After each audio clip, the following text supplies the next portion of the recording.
আমি মোহাম্মদ এমদাদুল হক, আমার ছেলে মোহাম্মদ ইয়াসিন আরাফাত ইবিয়া সুলকবর বড় মাদ্রাসায় কিতাব লাইনত পড়ে। তো ইয়ত সামান্য একটা অ্যাক্সিডেন্টে ইবে কিছু টিয়া পয়সা উগ্র মোবাইল আড়াই যাওনে ইতে ইয়ত বাইরে বাইরে ইতে জিয়ত হেফজখানাত পর্যায়ে হিলভিউ রুবিগেট হিলভিউ আবাসিক এলাকায় ইবে গত 7 তারিখ রাতিয়া হিলভিউ আবাসিক এলাকা ওই মাদ্রাসায় অবস্থান করেন।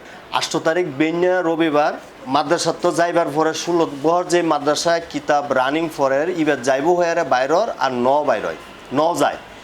তো ইয়ত তো আর ফুয়াইবে আজি গিয়ে তো ফার্স্ট লাইস থানার মধ্যে জিডি গজ্জি।